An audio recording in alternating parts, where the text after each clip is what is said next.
We've been talking about preparing for the Wildcats in the Pop-Tarts Bowl, but will the Cats be running wild? You are Locked On Wolfpack, your daily podcast on the NC State Wolfpack, part of the Locked On Podcast Network, your team every day.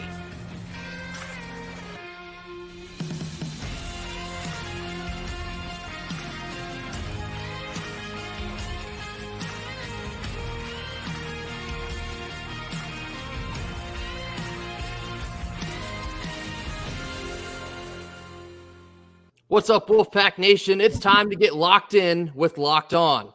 Thanks for making Locked On Wolfpack your first listen each and every day. We are free and available wherever you get your podcast and on YouTube, part of the Locked On Podcast Network, your team every day. As always, I'm Grayson Boone, joined by former Wolfpack defensive tackle Kenton Gibbs. Hope you all enjoyed your Christmas with your families and your friends, enjoying the holiday season in totality. We are here on Tuesday, and we still got a bowl game to prepare for. We still got 10 wins on the table for the NC State Wolfpack football team. As it is Tuesday, we're going to proceed with our regular Tuesday programming. And of course, that means a whole lot of something or a whole lot of nothing. Actually, I said that backwards, but you get the point. We have 4 today. I included a bonus one. First one here.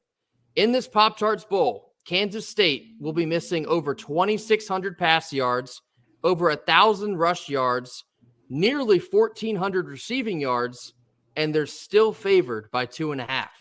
Whole lot of nothing or whole lot of something? Whole lot of something. Wolfpack fans, go right now. I know that betting is not legal in the state of North Carolina, but if you're traveling down there, go ahead and put some on that. This is reminiscent of 2019 when, or 2020 rather, when the under over on wins was 5.5. Go put some on that. Go put something on it, okay? This is a situation where, objectively speaking, I think that Kansas State is a good team. I really do. I think that this game is going to be close, and I'm not much of a bettor myself.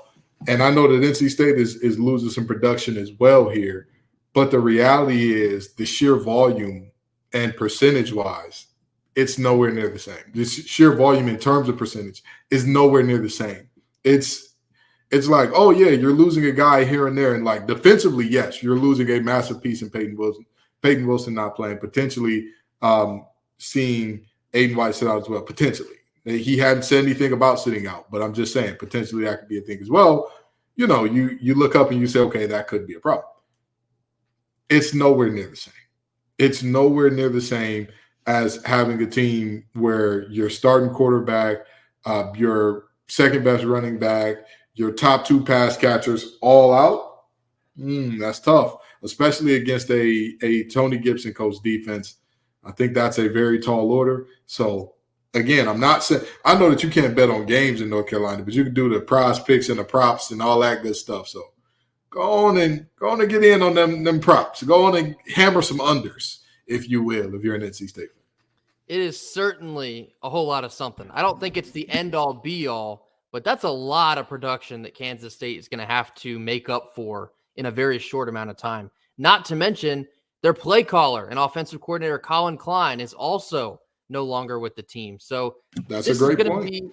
This is a point where the NC State Wolfpack defense needs to be licking their chops a little bit because they have some inexperienced pieces that are going to have to rise to the top for Kansas State, and they're going to have to create a whole lot against a tough defense here. And again, we're going to get more into the pieces that are leaving and the pieces that they still have. But I love the opportunity in this game in particular for Tony Gibson's defense to come locked and loaded, start quick out of the gate and letting this Kansas State offense know exactly the type of defense that NC State brings to the table. Yeah, for sure. And I think that one of the biggest things that we need to look at here is against the run is where NC State particularly excels, and that's what Kansas State does best. That's what, you're looking at a situation where of all the guys who opted into the bowl game or who are playing for Kansas State, the 2-time back-to-back Big 12 Offensive Lineman of the Year, Cooper Beebe, is probably the biggest, right? Like, not just physically the biggest. I mean, actually the biggest in terms of impact.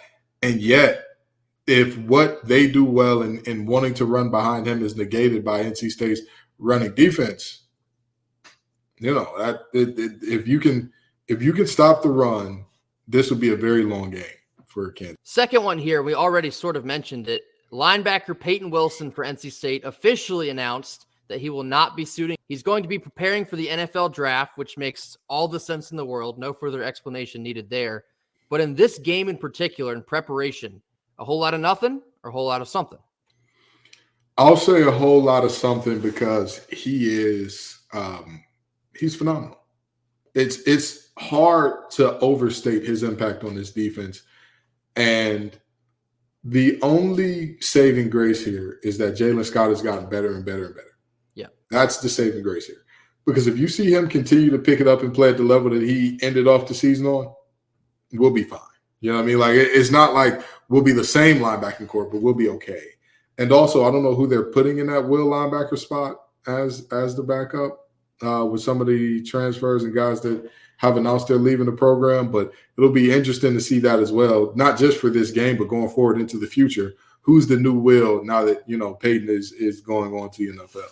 This one's interesting because I think you can make a case either way. Now, of course, Peyton Wilson's the best defensive player in the country in 2023, so it has to be a whole lot of something in particular because you don't replace a guy like that. You simply can't. No matter who else you still have on the roster, there is no replacing a Peyton Wilson. But something like you mentioned, there is something to be said for Jalen Scott, the way he has improved as the season's gone on. I'd argue that even Caden Fordham has gotten a lot better as the season has gone on. And you saw at the end of the Clemson game when Peyton Wilson banged up for a short amount of time, you saw that safety Sean Brown dropped down and played the linebacker position and really excelled in doing so. He looked good.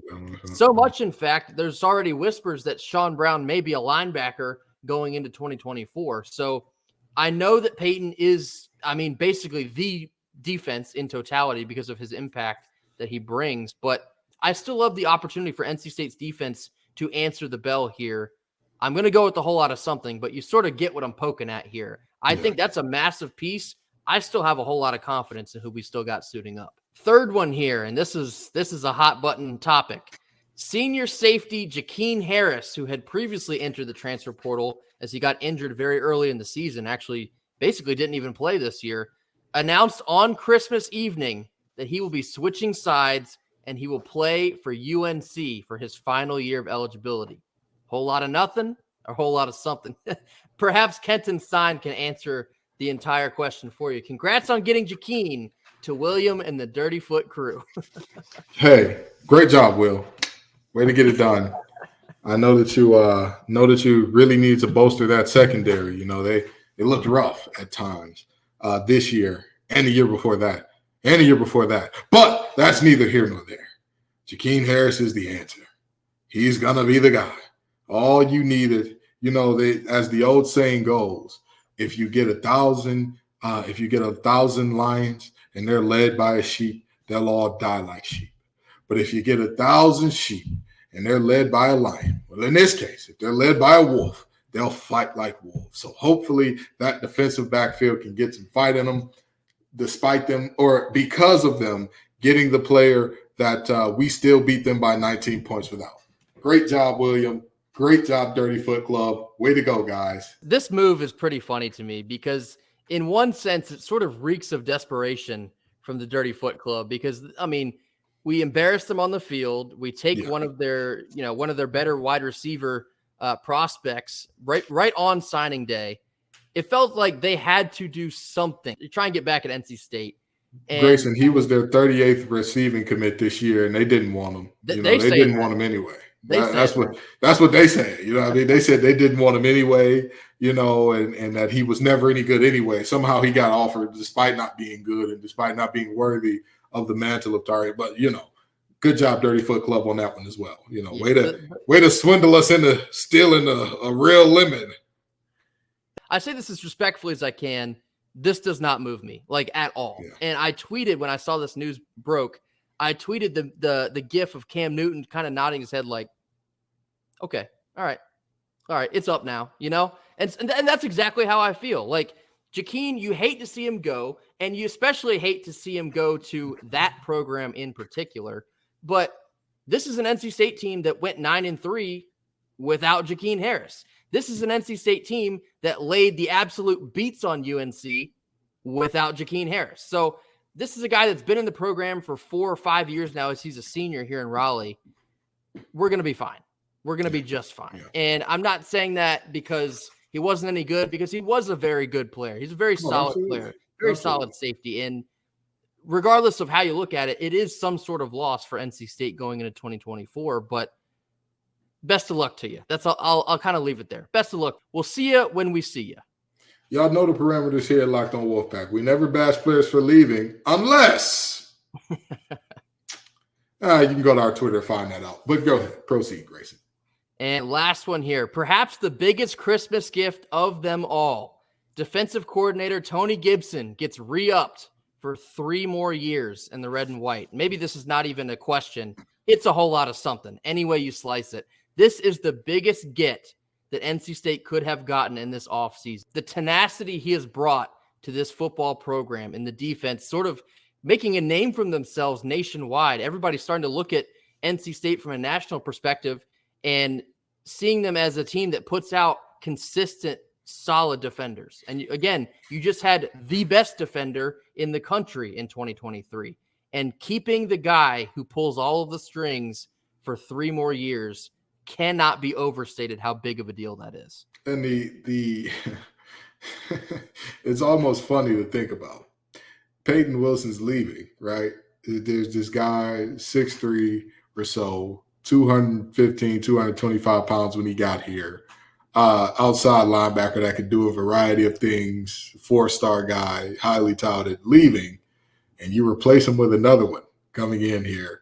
And then you get Gibson to sign on for 3 more years. Let's do it like a presidential campaign. 4 more years. We want 4 more years. And guess what we'll want after that? Another 4 more years. Tony Gibson is the type of coach. People think I'm joking when I say this. I am not kidding. When I say if you give him 5 good football players and 6 sentient Roombas, he will make a defense that's half decent. He will make a defense that can get some stops. That man is a magician. He is a wizard. He finds a way. He finds a way to always have this defense competitive and keeping this offense and keeping this team in games. And, of course, you have games here and there where, things kind of go haywire. But for the most part, it doesn't happen. And also, you rarely ever, even more rare than that, you see 2-3 of those games in a row. It just doesn't happen. And so, I'm super excited to keep Tony Gibson here in Raleigh. Hey, he's all the other schools. He's a great coach, but he's not head coaching material. I mean, he just doesn't really have the chops to go recruiting like you'd want him to. I'm a liar. He does. I just want you to keep your grubby little hands away from our coach. Up next, we're going to be looking in further to this bowl matchup with Kansas State with some offensive players and some defensive players, but also some of their key opt-outs after a quick word from our sponsors. Our sponsor for our Tuesday show is eBay Motors. Passion, drive, and patience, that's what brings home the winning trophy. But it's also what keeps your ride or die alive. eBay Motors has everything you need to maintain your vehicle and level it up to peak performance. From superchargers to roof racks, exhaust kits, and LED headlights, whether you're into speed, power, or style, eBay Motors has got you covered. With over 122 million parts for your number one ride or die, you'll always find exactly what you're looking for. And with eBay's Guaranteed Fit, your part is guaranteed to fit your ride every time or your money back. That's because with eBay Motors, you're burning rubber and not cash. With all the parts you need at the prices you want, it's easy to turn your car into the MVP and bring home that win. Keep your ride or die alive at ebaymotors.com. Eligible items only. Exclusions apply. All right, middle portion of our Tuesday episode here. I believe it is time to look into this Kansas State offense. We gave you a little bit of a preview back on Friday, and the things we were pointing at were they're a very dynamic offense. They've been very dynamic all year long, through the air, on the ground. The things that their offensive coordinator and Colin Klein were able to do produced a whole lot of points, a whole lot of yards, a whole lot of touchdowns, and subsequently a whole lot of points. But a lot of that production has either entered the transfer portal or entered the NFL draft. Of course, their starting quarterback for the majority of the year was Will Howard. He was the surefire starter. despite having moments where freshman Avery Johnson pushed him a little bit, as Johnson got some run in the middle of the year. But Will Howard entered the transfer portal, so he will not be playing in this Pop-Tarts Bowl. That's a lot to replace in a very short amount of time, like I mentioned earlier. And we're going to be touching on Avery Johnson here in just a second. Kenton, do you see a considerable drop-off from Will Howard to Avery Johnson in this bowl game? Yes and no. In terms of as a passer, yes, there is a drop-off in that regard, especially in missing your top 2 pass catchers combined with a guy who wasn't known for airing it out throughout the season. No, in that Kansas State loves their quarterback runs. They absolutely love their quarterback runs because you get to change the math. Like I refer to all the time, football is a math equation, right? And we may, no guarantees, but we may break down some plays from Kansas State this season to show you what I mean in terms of when the quarterback runs the ball instead of handing it off or passing it, you then get an added blocker into the run game, meaning you get to create either an extra gap or just have an extra body to go into one of the gaps and clear out some space for the quarterback and give them room. And that's what Avery Johnson does. Well, when he is I'm going to tell you this much, okay? When you see that man's name and his statistics, you do not imagine he looks like Sunshine from Remember the Titans. But he does, and he's a guy that can absolutely get it done on the ground, and he's a special player in his own right. So I absolutely see this as like a yes, you lose something in one regard, but you gain something in another. I wouldn't say it's clear enough to say it's a net zero, but I would say that it's not a complete and utter drop-off like, oh, my God, our offense has lost all identity. We have no clue what we're doing. Kansas State still has some giddy up and go to them. Again, especially running behind big old Cooper Beebe on that left side. Another one of their offensive opt-outs is running back Trayshawn Ward, former Florida State Seminole, spent last season in Manhattan with the Wildcats, and will now be looking for his third home as he has entered the transfer. Actually, I believe he committed to Boston College. Yeah, he'll be taking his talents up to Boston College and playing for Jeff Hafley. Trayshawn Ward accounted for 643 yards on the ground and 5 touchdowns. Now, something to mention here, he was not their leading rusher. That would be DJ Giddens. DJ Giddens is on the roster and will be playing in this game. I'm going to touch more on him in just a moment. But their 2 leading pass catchers in tight end Ben Sinnott and wide receiver Phillip Brooks are not playing in this Pop-Tarts Bowl. They have both declared for the NFL draft. Sinnott, 676 reception yards and 6 touchdowns. Brooks, 589 reception yards and 5 touchdowns. Yeah, but this is the beauty of bowls. And I agree that there is, likely going to be a drop-off in terms of passing game, but they've had a month to prepare. Yes. This is not like, they're coming in blind and it's like week 1 or, this is week 10 to week 11, and all of a sudden everybody and their mama gets hurt and you got to replace all these guys. They've had time. They've had time to rep this thing out and figure out what concepts they're comfortable with, what concepts Avery does well with, which ones he struggles with, and same with the receiver group. The question is, who from NC State's defensive backfield is playing? Because I'm going to tell you this. The team's third best pass catcher against number 3, Mr. White. Ooh-wee. The old song goes, I'm dreaming of a white Christmas. Many receivers had nightmares about it. They had night terrors. Tez Walker is still waking up with cold sweats to this day. No, get off of me. Let me open. So, this is a reality where if he is playing, if Shaheem Battle is playing, get real murky there. My 2 offensive players to watch in this bowl game, of course, we've already mentioned the both of them, freshman quarterback Avery Johnson and running back DJ Giddens. Now, Avery Johnson, I believe Kenton's already mentioned this. If you have not seen the tape, go see the tape.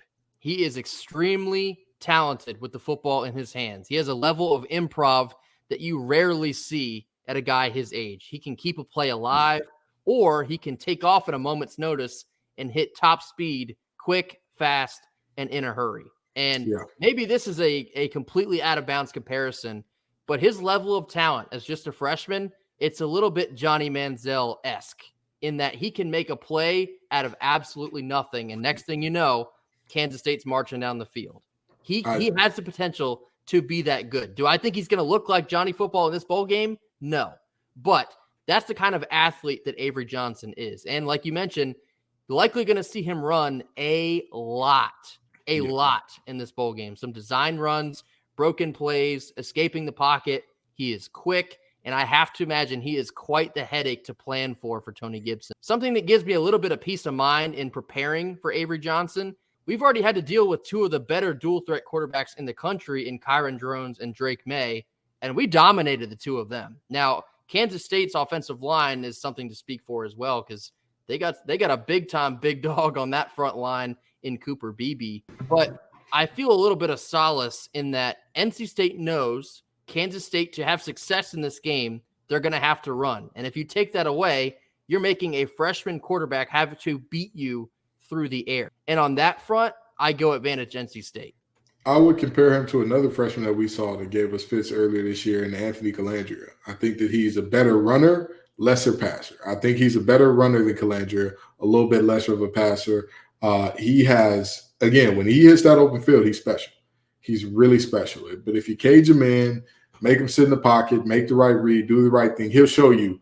Like, he'll have plays where you're like, oh, yeah, he's still a freshman. So I think that he's, again, I think the world of Anthony Calandria. Anybody who's heard me talk about him knows how special I think he can be. And I would probably say that those two are the best comparison for somebody NC State's played versus him. And then, of course, DJ Giddens, their leading rusher. He's a sophomore running back. He's also going to get a lot of work in this game. He's a very strong runner, has very good vision, does not shy away from contact at all. He will meet you head on. He follows his blockers well. He's a very patient runner. And then, of course, explodes at first opportunity to make a cut there.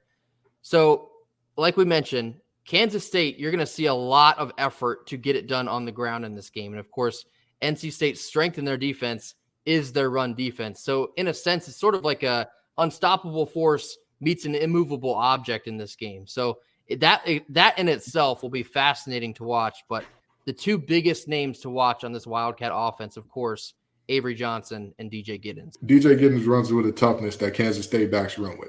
All of them run with it. You know, you could talk about Deuce Vaughn. You go even as far back as Darren Sproles. All of them run with that toughness, that chip on their shoulder that's like, hey, I don't care what's going on or how it's going on. We're not the type of guys that are going to consistently just run out of bounds. We're going to seek contact. We're going to seek extra yardage and whatnot. And Giddens is no different. He's definitely one of those guys. He's a lot bigger than those two. Yeah. And he plays like it. He plays like it. He plays in a very physical manner, very downhill manner.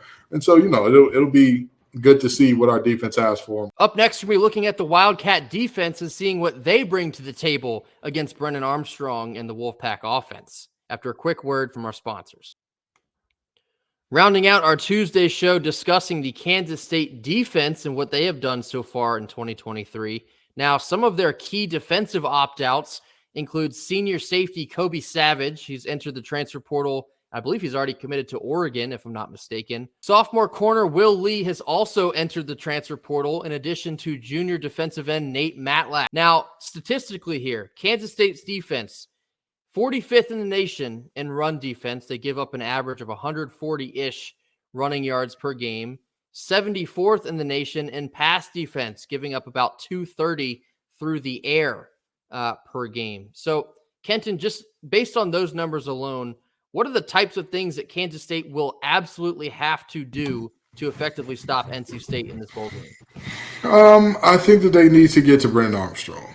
With all due respect, I think that's the ticket for this team. I don't think that they have a path to winning that is, you know, without a guy like Khaled Duke or you know, the rest of the defensive line getting home. I just don't see it for them. And that's me being very serious about that. You're going to have a very, very tough time in terms of this defense getting stops, in terms of replacing some of the guys they have to replace, mainly Savage on the back end, and doing so without without getting home. Like, that's going to be a very tall order. I think that's the biggest thing they have to do. I mean, we all know the run game here has not been anything to write home about. Neither has our passing game. But the reality is, if they let Brennan Armstrong sit back there and have all the time in the world, or if we can run downhill and be the more physical team up front offensively, then again, there's going to be a long day at the office for the Wildcats. For any Kansas State fans that happen to be listening to this, I would encourage you to base your assumptions of the NC State offense more so on the final 3 games of the season instead of the first 9, because the final 3 are kind of actually what we look like as a team currently, because it was a roller coaster of a year. And it effectively felt like two different seasons. And so we're kind of in the second half of that now. But and much more running focus at the end of the year, much more success running the ball as well, you know what I mean, than there was early in the year.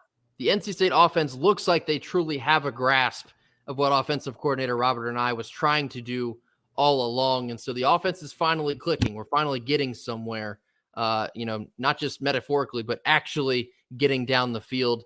You mentioned Khaled Duke on the defensive line for Kansas State. He is one of my defensive players to watch for in this game. He has 6 sacks and a forced fumble, a powerful force on this defensive line for the Wildcats. The other is sophomore corner Jacob Parrish. He had a fantastic year in the purple and silver, 9 pass breakups and 3 interceptions. Of course, you mentioned the departure of a Kobe Savage and a cornerback in Will Lee. Jacob Parrish is a guy that's going to have to step up in the passing game against Brennan Armstrong. The biggest thing is they must stop the run. If NC State can reestablish the line of scrimmage like we did the last 3 games of the season, it's not going to be particularly close. I don't think that this will be a game that we'll be biting our nails about for the 10th win, so long as, I guess even if we got conservative, if we're reestablishing the line of scrimmage, it doesn't matter. So, yeah, I think that's probably the biggest thing that the Niners offense are going to look to do. Just continue with what we've been doing. Put Brennan Armstrong in great positions where a guy like Khaled Duke can't tee off and say, oh, it's 3rd and 8. I know exactly what's coming. Keep yourself in manageable situations. Keep the defense off balance. Balance is not 50% runs and 50% passes. Balance is doing what you want to do, when you want to do it, how you want to do it. And so if this team can, run the ball effectively enough to keep Brennan in good positions, and I'm sure that rib has healed at this point in time, so I'm sure he'll be in the running game as well. It'll be a pretty good time. That will do it for us here on Tuesday. For Wednesday's show, you might see a Locked On Look of the Week if we can find enough material to work with. You're going to see Kenton's keys and then our final thoughts and predictions before the two of us head down to Orlando to be in attendance for Thursday's matchup with Kansas State. As always, be sure to hit that like button. Drop your comments in the comment box. I'll be sure to get to each and every one of those. And as always, mash that subscribe button as we continue our climb up to 1,300 subscribers and beyond. Incredible support from Wolfpack Nation. We will see you all tomorrow. Until then, go Pack. Go Pack.